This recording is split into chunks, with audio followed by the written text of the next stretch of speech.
Mis primeras canciones son compuestas en Barcelona. Y luego me vine aquí, al puerto, a hacer una mili que tenía aplazada por estudios, que no tenía más remedio que hacerla ya, y aquí terminé de componer las canciones del primer disco. Y luego fui a Madrid a grabarlo, pero en realidad yo siempre he estado radicado aquí.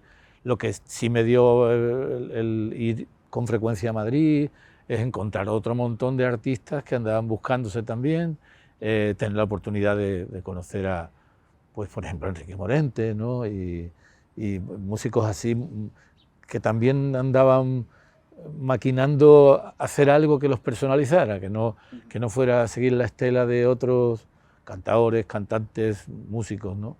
¿Cómo consigues hacer un primer disco? O sea, ¿cómo haces Duna? ¿Cómo consigues que Hispavox diga, vamos a grabar a este chico? Bueno, Sabina vino a cantar aquí al puerto un día de Andalucía, a mi instituto.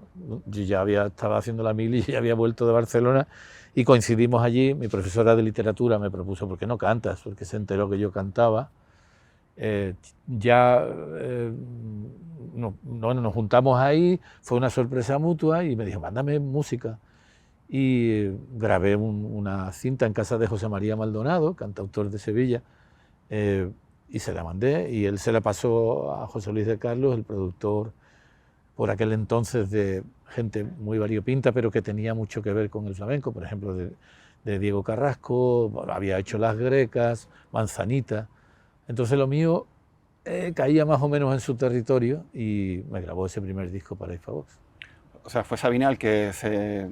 Sí, me puso en contacto con él, claro. Pero Sabina en aquel momento tampoco era muy conocido, ¿o sí? Sí, ya tenía más repercusión, ¿no? Pero vamos, tampoco era, digamos, un ídolo de masas. Claro, claro. Pero bueno, ya empezaba a tener bastante predicamento en Madrid, ¿no? El disco comienza, Duna, comienza con una bulería, o sea, es como una declaración de principio. Aquí vamos a empezar fuerte, vamos a empezar con una bulería, ¿no? Sí. Que recuerda un poco a Lola y Manuel, ¿puede ser? Sí, bueno, bueno, sí, es que en realidad todo está relacionado, sobre todo aquello que tenga flamenco al centro y esas bulerías son bastante más, a ver, ¿cómo decirte?, más bulerías, estrictamente bulerías, porque estaba tocando con Gerardo Núñez, que es un guitarrista flamenco puro, excelente, y entonces aquellas bulerías fueron más rigurosas, digamos, ¿no? Luego yo he hecho cosas mezclando bulerías, tanguillos, tientos, digamos que más desdibujados, ¿no? Pero sí es verdad que ello fue una declaración de principio, es decir, vengo de esto o quiero que se sepa que esto está al centro de todo lo que voy a cantar, ¿no? Y de hecho así ha sido siempre, ¿no? En la portada del disco se te ve sentado con un sillón. Ahí tendrías tú como 28 años por ahí. 28, sí, porque el disco se grabó cuando yo tenía 28. Yo tengo curiosidad por saber en qué contexto se hace esa foto tú ahí en un sillón. Esa es la casa de Sabina, un sofá que tenía ahí en su casa y una tela así llena de arabescos y ahí se hicieron las fotos, porque yo fui a su casa mientras grababa el primer disco. ¿Parece una foto como un poco improvisada o está muy pensada o...? No, ya ni recuerdo, yo sé que dijeron, hay que hacer una foto, venga, tal, oye, pues este sitio vale. valdría, pues ya está. Quiero decirte, yo para eso no he sido demasiado de buscar un estilismo, ni un no sé qué, ni un... No sé, tampoco era lo primordial. Yo lo que quería era, de alguna forma, llegarle a la gente con lo que yo proponía, que era un caminillo, digamos, una trocha abierta por mí mismo, desde las referencias musicales que yo tenía, con las que crecí, ¿no? En los años 80 era la época de lo que llamaban world music, ¿no? La músicas del mundo, ¿no? Que muchos músicos se pasaron a hacer esta música por la moda. Sin embargo, tú parece que la traes ya incorporada, ¿eh?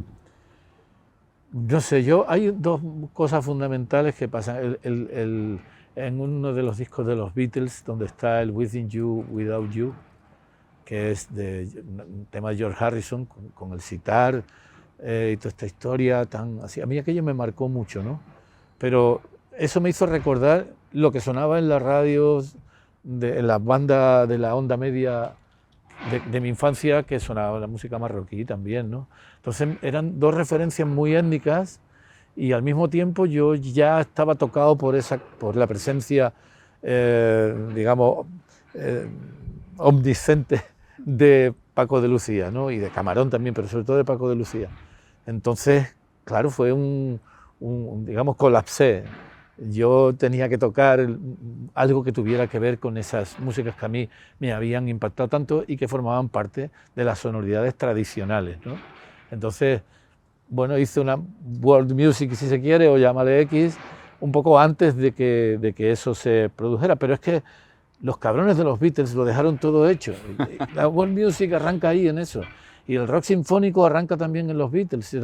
No dejaron títere con cabeza. Desde entonces para acá, muy poquitas cosas hay que yo oiga y diga, bueno, esto es realmente novedoso. Somos herederos de aquel impulso primero y de aquella suerte cósmica de que George Martin se juntara con ellos, fuera el productor de ellos y dijera, venga, vamos a meter aquí un fiscorno y vamos a meter un cuarteto de cuerdas y va este lío, y venga, sitar, venga, también, toca el sitar, venga, haz lo que quieras, ¿no? El ejemplo que yo creo que es la máxima que yo me he planteado siempre es hacer lo que yo quería, nada más, ¿no?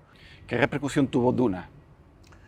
Pues hombre, a mí me abrió un montón de puertas, ¿no? Es decir, pero lo bueno es que me abría una puerta personal, lo que también tenía de malo, por otro lado, es que era tan diferente a todo lo que había entre la cantautoría, entre los flamencos, entre, yo qué sé, que no había digamos, una vitrina donde ponerme, que esa es una de las grandes manías de la publicitación de la música, que es clasificarte, ponerte una etiqueta, ponerte aquí y allá, y en realidad una etiqueta es algo como transitorio, ¿no? Que no tiene por qué ser para siempre, pero era difícil de etiquetar, ¿no? Yo nunca he sabido cuánto hoy me iba a durar la carrera, ¿no? Sé lo que es. Y entonces hice ese primer disco y me vi con posibilidades de seguir, no sé hasta cuándo, pero seguir. Y compuse el segundo, El Cuerpo Celeste, que se llama así porque dentro de Tierra, la canción Tierra, hay un verso que dice: amo tu suelo, cuerpo celeste, amo tu piel. Declaración de principios, digamos, ecológicos y planetarios, ¿no? Una declaración de conciencia sobre que el planeta es lo que importa, nosotros estamos de paso, ¿no? Que eso para ser el año 86 también es relativamente innovador, ¿no? Nadie hablaba de ecología en aquel tiempo, ¿no? No, hombre, no es que yo hablara de ecología, pero sí un poco, en algunas de mis canciones sí había un poco de una idea, eso, planetaria, de conciencia de que todos, sin alguno ya esto no es, que todos somos importantes, con toda nuestra idiosincrasia, nuestros lugares, nuestras culturas, nuestras músicas, nuestras, qué sé yo, hasta nuestras cosas culinarias, ¿no? Hasta la comida es importante, ¿no? El disco desde el principio parece como más rítmico y bailable. ¿Quisiste cambiar o sea, añadir estos conceptos al disco porque pensabas que el primero era como muy grave? Algo de eso hay. Es que al principio, el primer disco es como muy solemne, ¿no? Incluso Sí. yo canto de una manera muy solemne y en este segundo disco hay un puñado de canciones muy desenvueltas, hay rumbas, hay de todo, ¿no? Entonces me apetecía quitarle ese punto de solemnidad añadida, porque si las canciones tienen algo de solemnidad, las tienen por sí mismas, no añadirle yo, Sí. de mi parte, mucha más trascendencia, ¿no? Te voy a hacer una pregunta que seguramente te habrán hecho muchas veces. ¿Quiénes eran el Muelas y el Pelao?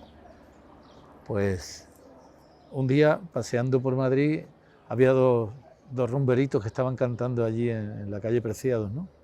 Por donde estaban las galerías Preciados, que era el gran comercio histórico de Madrid, ¿no? Y estaban ahí los dos con un entusiasmo y una cosa y una fuerza que dije, vamos, que ellos sabían que tenían mucho arte, ¿no? Y que no iban a tumbarlos nadie, ¿no? Entonces me ocurrió escribir esa historia basado en la obstinación que tiene el que ama la música y la quiere de verdad, la defiende a capa y espada, aunque sea por un duro, que era lo que te daban entonces, igual como mucha propina, ¿no? Varios años después, en 1989, haces La piel de Sara. Sí. Vemos el disco y apareces con una mujer y una manzana en la mano, que ahí quizás, bueno, ahí ya hay dos símbolos de tu música, ¿no? La mujer y quizás el símbolo del pecado y toda esa estética, ¿no? Y tú fíjate que todas no son canciones para enamorar a una mujer, sino son el relato de un pasaje amoroso de la vida que no tiene por qué ser cierto, casi todo es inventado, evidentemente, porque si no estaría yo en el psiquiátrico y con una fuerte medicación. Es decir, son historias inventadas, ¿no? Pero fíjate que todas terminan y la vida continúa y es la reflexión después de lo vivido, decir, bueno, mira, que nos quiten lo bailado, ¿no? O que no nos quiten nunca lo bailado porque ha merecido la pena. Esa es la reflexión que hay en mis canciones de amor. Que la portada tenga cierta simbología, bueno, sí, porque la piel de Sara, la piel de una manzana, que en realidad es un melocotón, la piel de la espalda de una chica y una mantilla. Esta fue una idea de Pablo Pérez Mínguez, que es el fotógrafo, que fue uno de los grandes fotógrafos de la movida, que ya falleció, y que fue idea de él, y la verdad es que la portada es bastante sugerente, ¿no? Hay una ambivalencia curiosa que yo observo, no sé si lo has pensado alguna vez, que es que tú eres una persona como transparente, pero tus canciones parecen como crípticas. Por ejemplo, la canción La Rosa Azul de Alejandría, ella buscaba la Rosa Azul de Alejandría, ¿no? Es una cosa que no está clara exactamente qué es lo que buscaba. Claro, ella buscaba una cosa que yo no podía darle, ¿no? Es decir, como un príncipe azul o... No, o una idea muy elevada de un amor sublime que por más que yo la escuchaba no entendía qué es lo que me quería decir. Al final ella quería una cosa tan sublime que yo no podía ofrecerle, ¿no? Claro. Esa es la idea, ¿no? Es una idea de la utopía, el mero hecho de una rosa que sea de color azul. Ahora ya con los transgénicos una porquería, porque ya todo eso se ha ido, pero es la idea de algo imposible, ¿no? Quería lo imposible. Desde La piel de Sara hacia el siguiente disco, que sería Pensión Triana, ahí pasan 5 años. ¿Qué pasa en esos 5 años? Sería desde el 89 aproximadamente hasta el 94. Pasan dos cosas. Una, que los discos que fueron publicados por las multinacionales, que ni las voy a nombrar, fueron descatalogados. Es decir, que no se puede conseguir en tiendas. La poca venta que hubiera estaba por encima de la respetabilidad que la propuesta artística que yo entregaba había tenido para las compañías. Es decir, no vendes tanto fuera, ¿no? Y entonces una cosa es mantenerte en catálogo y que estés por ahí en algunos sitios como algo residual en algunas tiendas, y otra cosa es descatalogarlo. Entonces yo me quedé sin soporte que la gente pudiera hacerse con él. Entonces, ante esa situación decidí grabar Pensión Triana, que tiene 6 canciones nuevas y 11 canciones de los discos anteriores, ¿no? Y resultó que luego volvieron a recatalogar mis discos, esas compañías tan así, tan distantes, de pronto vieron, bueno, a ver si ahora pescamos, ¿no? ¿Cómo se dice? A río revuelto, ganancia de pescadores. A ver si ahora que este hombre se ha buscado la vida por hacer un disco en directo singular y en tanto especial, pues a ver si podemos vender algunos de los discos anteriores, ¿no? Eso fue una actitud poco respetable por parte de las compañías grandes, y a partir de ese momento yo opté por la independencia. Grabé ese disco para Don Lucena Records, que era una compañía muy pequeñita, y después para Discos PDI, y luego me hice yo mi propia discográfica. Bueno, luego estuvieron 18 chulos con los que grabé algunos discos, y luego me hice yo mi sello y mi editorial y Santas Pascuas, ¿no? Porque ahí te volviste independiente a partir de ese momento. A partir de ese momento, aparte de que yo ya estaba más maduro también. Es decir, que si yo empecé a grabar con 28 años, habían transcurrido como 10 o 11, o sea, ya estaba casi cuarentón y tenía que saber cuál era mi posición y mi lugar. Y sobre todo la independencia me iba a dar eso, libertad y campo de acción, ¿no? Pensión Triana cambia tu carrera musical, ¿no? Bueno, cambia en una cosa, que es que conseguí más público que con los discos anteriores, ¿no? Salvo eso, ahí había canciones que estaban de antes, y las nuevas de alguna manera tenían que ver mucho con los modos y las propuestas que yo había hecho en los discos anteriores. Conseguí un poco más de público. Yo tenía que recuperar mi repertorio, la mejor manera era esa. Y luego hice un disco que además era muy singular porque era grabado en un estudio con público, poco, pero el público suficiente como para que disfrutaran del hecho de ver cómo grabábamos en directo, ¿no? Es decir, era un disco singular. Luego se hicieron otros discos en estudio, en directo con público, pero el mío era ese. Ahí también creo que, porque yo no tengo constancia de que hubiera ningún otro disco anterior así, abrí una puerta ahí, ¿no? Y también eso me dio su regustito, ¿no? Es decir, que no corría más riesgo, o sea, ganaba mucho más que perdía, porque lo que quería era poner mis canciones otra vez en activo y lo conseguí, ¿no? Fuiste el primero entonces que grabó un disco en directo en estudio. Que yo sepa, en este país sí, Sí. pero no sé si en otro sitio. Pero fue, bueno, una cosa un poco singular. Y fue divertido y fue entrañable y fue muy bonito. Además, trabajar con los mejores músicos del país, que todos tenían su carrera particular ya bastante consolidada, incluso darse el lujo de tener como corista a Martirio y a Gemma Corredera, eso es un lujo que no se ha podido dar nadie en este país. Y tener a John Parsons y a Jorge Pardo y a Antonio Toledo y a Carlos Carli, Chano Domínguez, todos eran músicos con su particular propuesta artística ya consolidada, ¿no? Venían a ponerse al servicio de mi repertorio, no de mí, sino de mi repertorio, y a construir algo que todos sabíamos que no dejaba de ser de una cierta chulería, ¿no? Es decir, no necesitamos de grandes compañías para hacer algo que esté muy bien y que nos merezca la pena a todos, ¿no? En la portada te podemos ver como si fuera Van Gogh, de alguna manera, ¿no? Sí, está la habitación de Van Gogh ahí detrás en la portada y yo un sombrero al uso. Sí, pero de alguna forma era un homenaje también a Van Gogh en el sentido de que, en dos cosas. Primero a él porque fue independiente todo el tiempo y después le vino un reconocimiento universal, ¿no? Pero no dejó de pintar lo que él quería pintar y como lo quería pintar. Y luego porque la canción Pensión Triana habla de una habitación como aquella que pintó Van Gogh, una camita y nosotros dentro, ¿no? Más claro no podía estar, entonces decidí que esa era la portada, ¿no? Hablemos, si te parece, de la canción Pensión Triana, porque es como la historia de un voyeur, ¿no? Que está observando desde su balcón otra ventana, ¿no? Sí. Está observando el Pensión Triana, ¿no? Sí, lo claro. que sucede allí, ¿no? Sí, sí. De eso va la canción, ¿no? Sí, pero ocurre que, claro, va la canción, pero se supone que con esa chica que está en la pensión Triana, que yo veo que se entrega a otros y a mí me da una rabia tremenda, ya se había entregado a mí antes, ¿no? Ah, ya. Ya te digo que estos son todos cuentos de Calleja, o sea que aquí no hay nada que sea real, pero lo importante es que la imaginación se desate y que seas tú el que veas la aventura, ¿no? Yo la cuento y cada uno ha visualizado eso de una manera, ¿no? Sí, hay algo de cinematográfico ahí, ¿no? El observador, lo observado a través de ventanas, ¿no? Hay algo que provoca imágenes, ¿no? A mí el cine me hizo crecer mucho. El cine me entusiasmaba y yo creo que aprendí más del cine que de cualquier otra enseñanza. Incluso el cine me hizo leer, ¿no? Empecé a leer con mucha más asiduidad. Hasta ese momento leía poco. He de decir que en mi casa había muy pocos libros que fueran, digamos, interesantes para un adolescente, ¿no?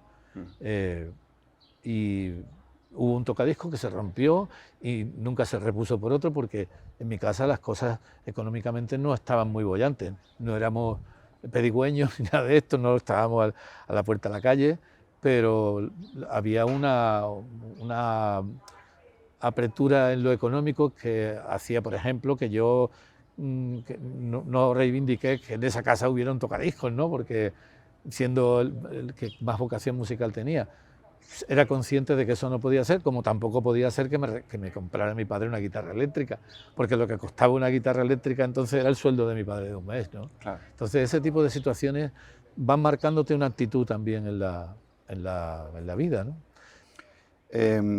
Otra cosa curiosa que tiene este disco Pensión Triana es la canción La Flor de Estambul, que digamos que hace un poco lo inverso que haría otro músico, que es musicalizar un poema. Sin embargo, tú pones letra a una música que ya existía, escrita a finales del 19. ¿Cómo se te ocurre crear esta historia? No sé si es de una vedette, principios del siglo XX, en el París impresionista, ¿no? Un poco en esa época, ¿no? ¿Cómo se te ocurre? Porque es que encaja perfectamente. Yo, cuando vivía en Barcelona, en mi piso había un tocadiscos y había discos, y uno de los compañeros del piso tenía las Gynopédies y las Nociens de Satie, que eran cara A y cara B, ¿no? Y yo ese disco lo escuché hasta la extenuación, me encantaba, porque además encontré en Satie una sintonía con eso que yo te decía al principio, de que las músicas de extracción tradicional, flamenco, la música árabe, la música de India, todas, con todas sintonizaba, ¿no? Y Satie tiene ahí una mezcla de todo eso, ¿no? Entonces yo tardé 14 años en decidirme a ponerle letra a la Nocien número 1. Pero me decidí justamente en ese disco, como era atreverse, lo que tú decías, atreverse, arriesgarse y equivocarse. Bueno, la equivocación no cabía, a menos que hubiera sido una mala composición, o sea, una mala letra para una composición tan maravillosa. Y tardé en decidirme porque Satie ha sido siempre un músico muy querido, muy estimado y muy respetado, y muy de pasión particular de sus partidarios, entonces era un atrevimiento. Se me ocurrió eso, la idea de una bailarina turca que en Pigalle triunfa allí en los cabarets de época, y luego resultó que me enteré cuando leí la biografía de Satie años más tarde, que cuando él fue a la Exposición Universal de París, fue por primera vez cuando él contempló danzas y escuchó músicas de origen oriental, presencialmente, porque claro, no existía ni radio, ni disco, ni nada, ¿no? Cuando ese hombre ve aquello, pues compone esa serie de piezas y casualmente a mí se me ocurre lo que una bailarina turca triunfa en París, y me dio cierto repelús de alegría, pero sí, también dije, coño, algo, de alguna manera me chivó que tenía que contar una historia así, y coincidencia, ¿no? Sí, sí, no, la canción parece que nació, o sea, que Satie... Que la hicimos juntos, ¿no? Exactamente, exactamente. Bueno, pues muchas gracias, me encanta. Yo desde luego la canto con mucha emoción, y mucha gente me dice eso mismo que tú me has dicho, que parece que hubiera estado hecha al mismo tiempo y que es que no puede caber una letra que mejor le vaya. Bueno, alegría. Total. Después también tenemos la canción del gitano y La gloria de Manhattan, que las pones unidas en el disco.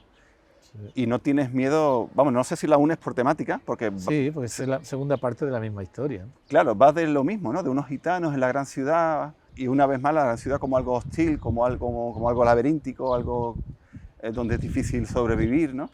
Sobre todo, bueno, en el primer disco estaba la canción del gitano, que habla de que se montó en un barco que iba a donde el dinero, ¿no? Porque suponía que allí le iba a ir bien, ¿no? Y en La gloria de Manhattan se hace una constatación de que la gloria empieza del quinto piso para arriba, y de que un flamenco no tenía mucho que hacer ahí, ¿no? Pero también volvía a hacer una exaltación del ímpetu y de la tenacidad y de la certeza que cuando alguien quiere hacer algo no deja de hacerlo, pase lo que pase, ¿no? Y al final, bueno, termina pidiendo por las calles y tal, pero sigue en su sueño de que, hombre, que si a él se hubieran ido bien las cosas, se iban a enterar en el, ¿cómo se dice? Como dice, en el Madison. En el Madison. Lo que es un flamenco de verdad, ¿no? Pasamos al siguiente disco ya, el año 97, van pasando los años, vas teniendo más madurez compositiva y más madurez en tu vida, imagino, ¿no? Y decides ponerle contrabando al disco.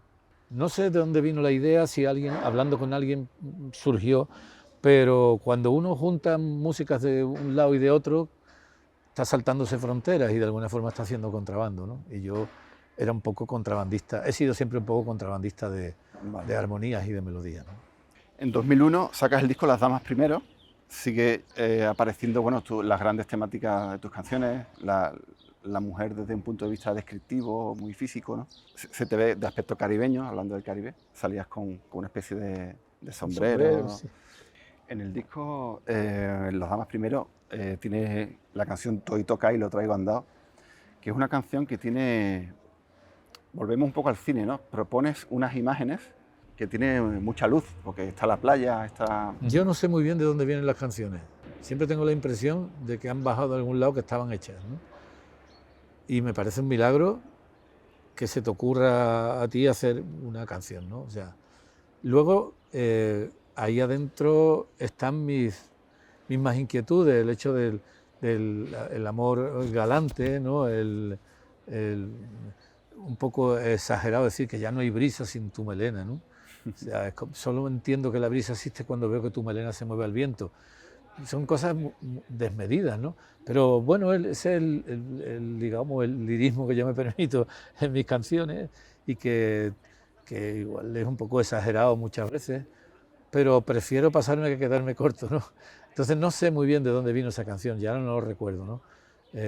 Es un paseo galante por la orilla, yo te llevo la sombrilla si tú me dejas, ¿no? Y a mí no me importa el levante, porque me va a importar el levante, si nos vamos a ir por la orillita, ¿no? Que eso sí es verdad, con levante por el único sitio donde se puede estar es andando por la orilla, porque como te metas en la arena es un papel de lija que te pasa por el cuerpo, ¿no? Claro. Hay figuras ahí que están basadas en cosas también de imágenes del mar de mi infancia, ¿no? Y de la luz de Cádiz. Has hablado de la luz, evidentemente hay mucha luz en esa canción y en muchas de las mías, ¿no? Sí, la propuesta es sensorial. Es una canción que la escuchas y te propone como una especie de cuadro impresionista. Tiene algo que ver también con la pintura de Sorolla, ¿no? Pues exactamente, sí. Esa idea de que los reflejos del mar, esa plata del mar que se ha cantado y se ha contado tantas veces, bueno, a mí me fascina y creo que a cualquiera, ¿no? Lo que tiene que ocurrir es que oyendo esa canción, en los 3 minutos o 3 minutos y medio que dura, vivas una sensación parecida a lo que se está contando, ya es suficiente, para eso sirven las canciones, Sí, ¿no? para momentos de preéxtasis, ni siquiera de éxtasis, de preéxtasis, que duren 3 minutos y luego a otra cosa. Otra canción que contiene el disco Las Damas Primero es Aurora, que también cuenta una historia de amor desesperada. Sí, sí. Yo ahí hablo de la Plazuela del Gato, del Carmen de los Fuentes. ¿Esos sitios existen? La Plazuela del Gato es un invento. Es decir, que no existe como tal, que yo sepa una plazuela que llamen la Plazuela del Gato. Pero cualquier plazuela puede tener un gato ahí, ¿sabes qué te digo? Puede aparecer un gato y ya para mí y para el que oye la canción se llama la Plazuela del Gato por lo que sea, ¿no? Yo creo que hay un pacto de creencia, ¿no? De fe en el que oye algo que está escrito por otro, da por sentado que eso existe, que tal. Tú me has preguntado varias veces, esa canción, esa cosa, ¿pasó o no pasó? En realidad no importa, lo que importa es que el que la oiga se lo crea, ¿no? Y lo viva. Y entonces, pues la Plazuela del Gato es otro invento, pero que me venía muy bien porque se ve que encajaba la rima, ¿no?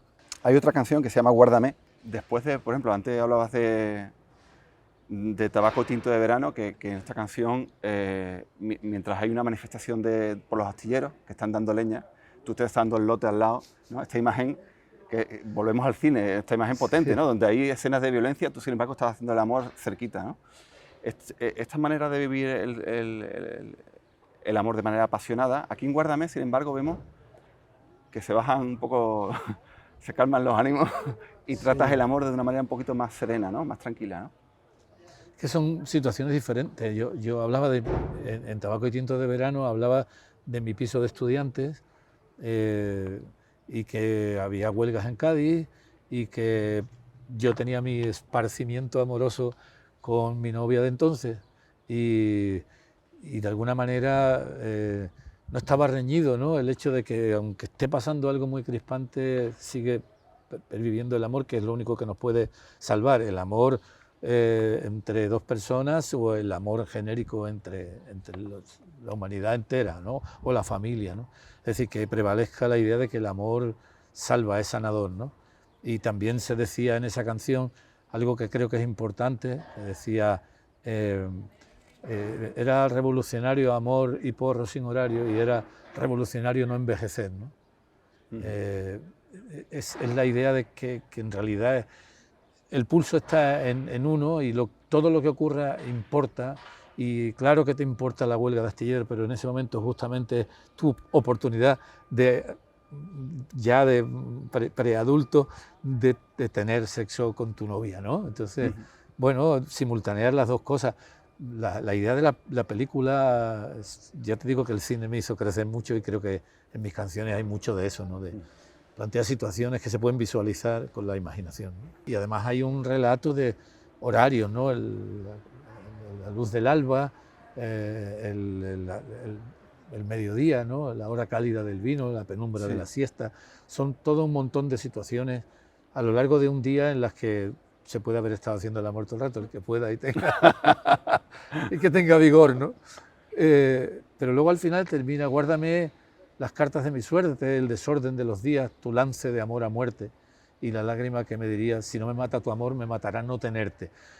Se supone que también ha terminado esa historia, no se ha acabado, pero guárdamela, ¿no? No, hazme el favor de no borrar de tu memoria o de la memoria de tu corazón lo que yo no quiero borrar, ¿no? Y después quisimos a otras personas, estuvimos con otras personas, ¿qué más da, no? Lo importante es que lo que se haya vivido se haya hecho con intensidad, ¿no? Es preciosa esa canción. Gracias. Y por último, al final del disco está la canción Sueño, que es una joya ahí escondida en el último track del disco, que es un texto de Alberti. ¿Cuál fue tu relación con Alberti? Si Alberti conoció la canción... No, esa canción yo la escribí ya cuando Alberti había fallecido. Alberti llegó a vivir al puerto y yo tuve la suerte de conocerlo porque su secretario de entonces, Carmelo Siria, persona que lo adoraba y que velaba porque él conociera a toda la gente, digamos, que él no había conocido de aquí mientras vivía en el exilio, ¿no? Esa canción también es potente en cuanto a sugerencias de imágenes, ¿no? En este caso, imágenes un poco más surreales, que podría ser como un cuadro de Dalí o una cosa así como surreal, ¿no? A mí me influyeron mucho los poemas de Rafael Alberti y los de García Lorca, sobre todo, ¿no? Y algunos de Juan Ramón, pero sobre todo de ellos dos. Es una cosa como que yo como que los tengo presentes cuando escribo, y hay muchas cosas que, como en ese poema de Sueño, hay imágenes y, por ejemplo, ver de caracol la luna, ¿no? Es una cosa muy sugerente y mucho más sugerente por imposible, ¿no? Sí. Peor que una luna verde, pero y con forma de caracol tampoco, pero es ese juego de impactar con alguna imagen y de desatar la imaginación. Es una cosa que me llega mucho de los poetas del 27, sobre todo de ellos dos, ¿no? De hecho, hay un verso tuyo en una de las canciones que dice: es un infierno de relojes.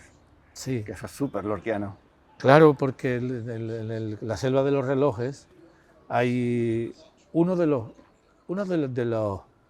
cantes que yo hago en las bulerías, que dice: me senté en un claro del tiempo, era un remanso de silencio, de un blanco silencio, anillo formidable, donde los luceros chocaban con los 12 mágicos números negros.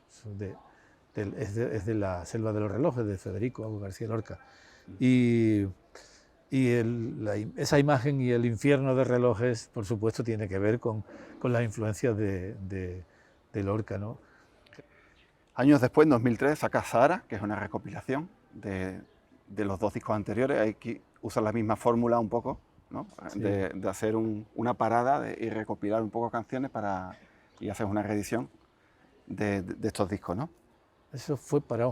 El Sahara es un recopilatorio para World Music Network, que era una compañía internacional que lo publicó creo que en 50 países, y eso me vino muy bien porque luego tuve retorno, digamos, de interés por donde quiera que el disco hubiera pasado. O sea, fue una cosa estupenda que ocurrió. Te dio cierta visibilidad internacional, digamos.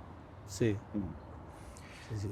Después, en 2006, publicas Lo que me dice tu boca. Aquí vuelves a la idea del directo, ¿no? A mí el directo siempre me ha parecido que es la verdad de los músicos. Y el estudio le da vuelta y quita y pone, pega, corta, puedes hacer muchas cosas, ¿no? Puedes repetir, puedes coger este solo, el otro. Y el directo lo que pasa es lo que está. Y entonces yo siempre he sido un músico que he tenido predilección por el directo, y de hecho una de las cosas que más me han dicho siempre es que mi directo es mejor que mis discos, siempre. La verdad está en el directo. Entonces, lo hice así también porque tenía un puñado de canciones que había hecho, pues una para una película de Pablo Carbonell, la de Atún y Chocolate, que se iba a llamar Atunes en el Paraíso, como mi canción, y bueno, luego lo cambiaron, la productora cambió. Otra que había hecho para el programa de Jesús Quintero, Los Ratones Colorados. En fin, ahí había otro para una serie de vídeos sobre la navegación, la historia de la navegación. Entonces, esas canciones y otro puñado más, pues decidí cantarlas ahí en directo y fue muy bonito también y muy satisfactorio. A mí me dio mucha alegría, ¿no? Le pregunté a ChatGPT, no sé si estás familiarizado con ChatGPT. Un poquito. Digo, voy a proponerle a ChatGPT que me diga cuáles son las palabras que más aparecen en tus letras. Qué gracia. ¿Y qué te dijo? No creo que tenga mucho rigor, porque no sé. Pero, a veces, ¿qué fue lo que te dijo? ¿Qué fue lo que te dijo? ¿Cuál crees que es la palabra que más sale? Pues, ¿Luna? Según ChatGPT es amor. Oh, amor, bueno, claro, pero es que...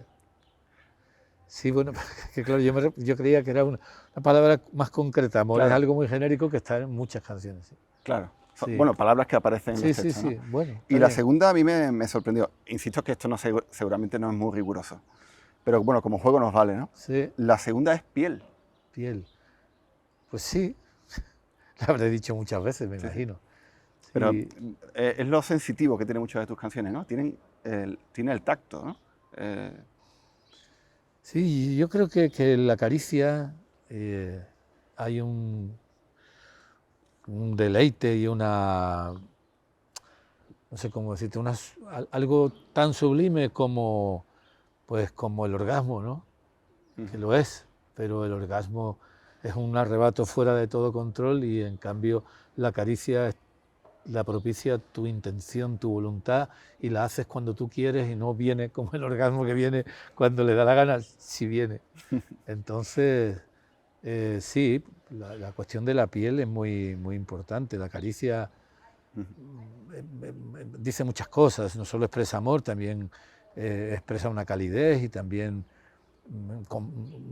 reconforta y también hay algo, como diría, compasivo también, ¿no? Es decir, cuando se acaricia de alguna forma se está consolando también a la otra persona o al niño o al que sea o al animal de los sinsabores que haya podido tener, ¿no? Pues este listado sería un poco así, sería amor, piel, tierra, suelo, como un concepto único, tierra, suelo, mar, sí, canción, canciones, corazón, boca, besos, sí, mujer, dama y noche. sí, mira, y la luna no ha aparecido. Y la luna no ha Está aparecido. en un montón de canciones. Que a veces digo, a ver si en esta no hablo de la luna, que es muy recurrente, ¿no? Podremos decir que existe, sobre todo a partir de lo que me dice tu boca, yo creo que ya existe, podremos decir, un universo oivaliano, que es esto básicamente lo que estamos mencionando, ¿no? Un poco el amor, la piel, los besos, la mujer, o sea, ese universo tuyo que...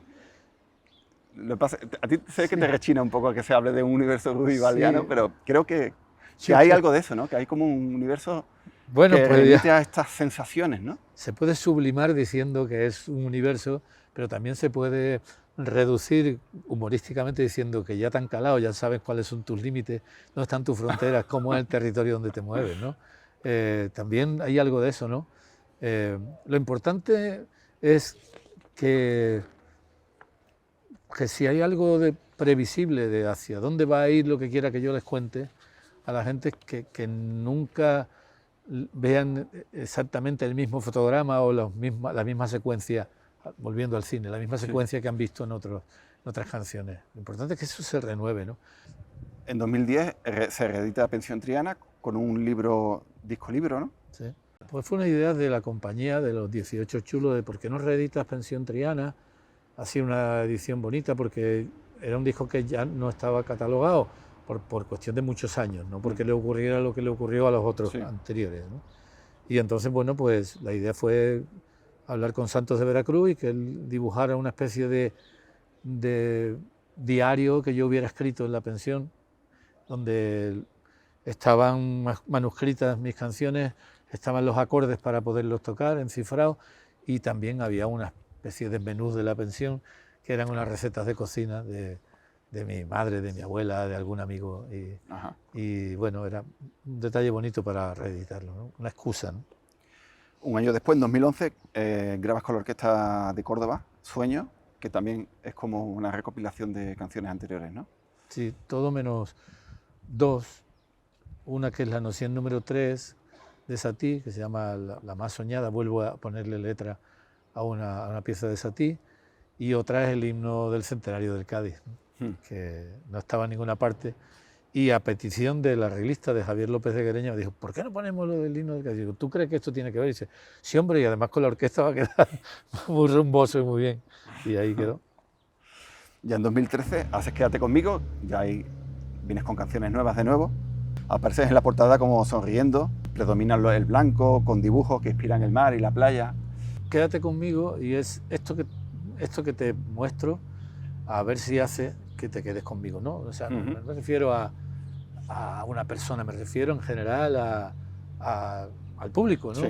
Quédate conmigo a seguir en esta historia en la que me embarqué y vosotros me ayudasteis a seguir navegando, ¿no? Sí, hace que uno de pronto esos recuerdos vengan de otra manera, ¿no? Vengan sin nostalgia, vengan, pueda uno contemplar eso, la infancia, pero no era porque yo mirase hacia atrás de otra manera.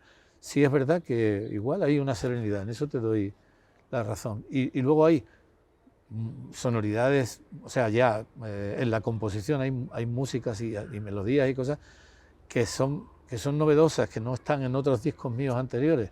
Y eso me pareció bueno en el sentido de que me otorgaba otra vez otro margen de libertad. Tienes una carrera extensísima que no sé si cabrán en la entrevista. Después sacas en 2016 un disco del 35 aniversario, en directo, aquí en Cádiz, que te acompañan La Martirio, Kiko Veneno, Miguel Río, Carmen Linares, Jorge Drexler, bueno, un montón de artistas. Y creo que fue un disco doble, ¿puede ser? ¿O... Sí, no, fue un disco triple. Ah, triple. Sí, sí. Y se grabó, creo que por aquí, ¿no? Se grabó en Cádiz. Sí, en Cádiz. En un recinto de las murallas de Cádiz. Después, en 2018, sacas Paraísos Mejores, que se te ve como bailando en la portada, una portada muy bailonga.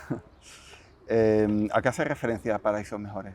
Es uno de los versos de una de las canciones escritas de La Limón con Tito Muñoz, que se llama... Ay, no me acuerdo ahora mismo el título de la canción, pero el verso dice: los paraísos mejores no tienen mi dirección, ¿no? Como dando a entender que uno nunca va a alcanzar el sumum de la felicidad y de la complacencia, ¿no? Que lo más paradisíaco siempre te va a quedar lejos.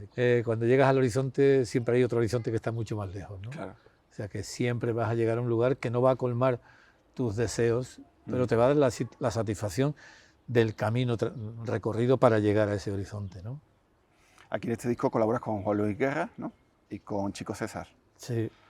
Creo que he visto imágenes con Chico César en Brasil. Sí, en Sao Paulo, sí. ¿Y qué tal fue la experiencia? Muy bien. Fue muy bonito ir a Sao Paulo, estar con él. Con Chico nos conocíamos desde hacía tiempo ya, nos conocíamos desde que Pedro Guerra hizo el disco de la Fundación Contamíname, y entonces invitó a Chico y a Lenine, invitó a Julieta Venegas, a un montón de artistas, y entonces pues ahí yo canté con Pedro el Náufrago del Sáhara y conocí ahí a Chico, y cuando fui a hacer este disco le pregunté si quería cantar conmigo Black Star Line, que es una historia muy interesante, que es que Marcus Garvey, un sindicalista norteamericano, cuando los esclavos dejaron de ser esclavos pero seguían siendo tratados como esclavos, haciendo el ferrocarril que la United Fruit Company hizo para expoliar, digamos, toda la riqueza frutal del Centroamérica, llevársela para Estados Unidos, entonces eran muy maltratados.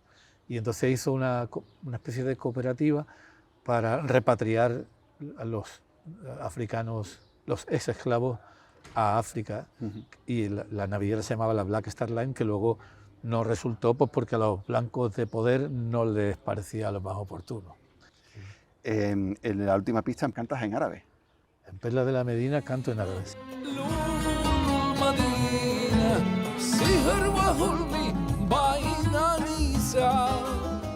Y un amigo mío me hizo una traducción al árabe, me escribió la pronunciación y yo aprendí a cantarla leyendo su pronunciación y la grabé porque tenía ganas de hacer esa versión de la canción y que se supiera que se podía cantar en árabe, porque hay una historia de amor entre un cristiano y una musulmana, se supone, y era importante soltar ese mensaje por ahí, sobre todo para la gente de cultura árabe y de religión musulmana, que les llegara también un mensaje de que se podía dar el amor entre ambas religiones, ¿no? Y no seguir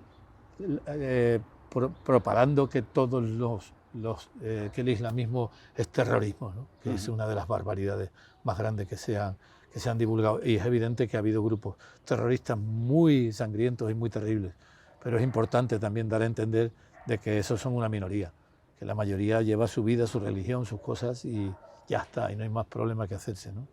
En 2020 haces el disco Rival, año de pandemia. ¿Hay una vinculación entre la pandemia y estar en casa y decirle a tus hijos, vamos a hacer un disco? Bueno, con mis hijos quedé después. Yo lo escribí yo solo y lo compuse solo, y por eso se llama Rival, porque estuve solo en un piso en Madrid durante todo el confinamiento y ahí lo escribí.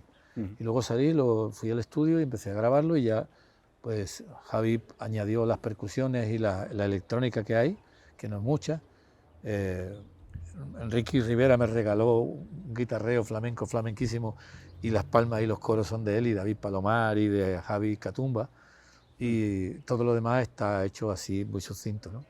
Y luego pues Lucía venía al escenario. Pues yo tenía pendiente una gira, estaba firmada, y dije pues yo la hago ya con ellos dos, y nos fuimos a los escenarios, y fue muy bonito porque en un tiempo de tanta dispersión, de pronto volver a la familia y andar juntos y subir al escenario, viajar juntos y todo eso, a mí me recordaba un poco el espíritu de la película del Viaje a Ninguna Parte, ¿no? Y que van todos como una grey ahí, todos juntos en su carromato lleno de trastos. Esa sensación era la que yo tenía, ¿no?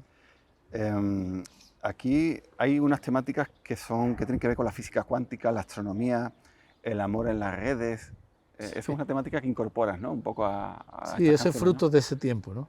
Fruto de ese tiempo, que yo de pronto pensé, algo de física cuántica, porque leía o porque salían noticias, lo que fuera. El caso es que se me ocurrió hacer una canción sobre la física cuántica, claro, con humor, por supuesto, y con amor al centro, ¿no? ¿Sabes? En la casa trabajamos ese género mucho, ¿no? Y también astronomía, también hace un relato amoroso, intergaláctico, ¿no? De alguna manera. Y habla de trayectorias que se cruzan y la magia de los seres que se cruzan, pero esta vez pasado a lo universal, ¿no? Al cosmos, ¿no? En 2022 sacas con la cantante gallega Uxía un disco que se llama De tu casa a la mía, con textos de Federico García Lorca y Rosalía de Castro. Y en 2023 sacas Saturno Cabaret, que es en lo que estás ahora, ¿no? Estás con un show, podríamos decirlo show, ¿no? Porque sí, tiene algo sí, de teatral, ¿no? Sí, sí.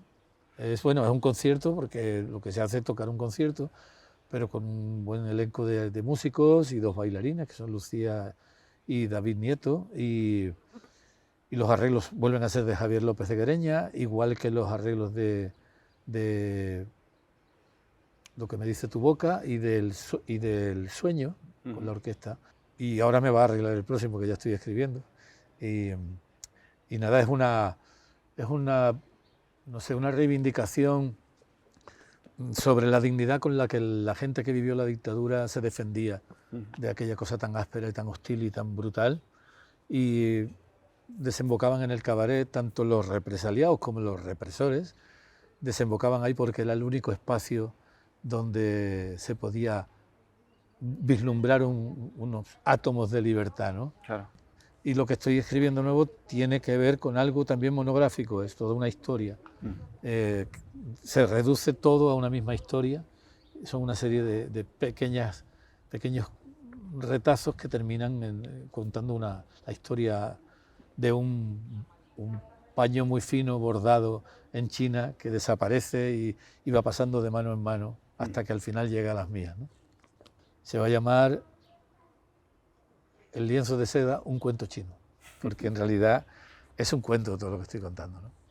¿Eso es para el 26? Para el 26. Sí. Fantástico. Quería reseñar que tienes la medalla de Andalucía, tienes el Premio Nacional de las Músicas Actuales, tienes el Goya a la mejor canción por la película por la canción a la película Intemperie. Y tienes una calle a tu nombre aquí en el puerto, ¿no? Pues sí, fíjate. ¿Y está lejos de aquí o qué? Está lejillo, sí. Está... ¿Y qué sientes cuando pasas por allí? Pues, no sé, no sé, lo mismo que veo el Goya que tengo ahí en casa y de vez en cuando lo veo y digo, ay, qué bien, qué bonito, qué simpática es la vida que te da estas cosas, ¿no? Y qué simpático la corporación municipal que decidió que hubiera una calle a mi nombre y qué simpático que me dieran el Premio Nacional o qué simpático que me hicieran pregonero del Carnaval de Cádiz y del puerto. Y todas estas cosas son cosas bonitas que ocurren al paso y que uno realmente no las atesora, no se hacen las cosas para que te den esos premios, te los dan y ya está, ¿no? Bueno, pues Javier, gracias por la entrevista. Ya sé que eres humilde, pero bueno, eres un artista imprescindible y único. Y esperemos poder escuchar tu siguiente disco muy pronto y Venga, muchas gracias. Ojalá que sea prontito. Gracias a ti.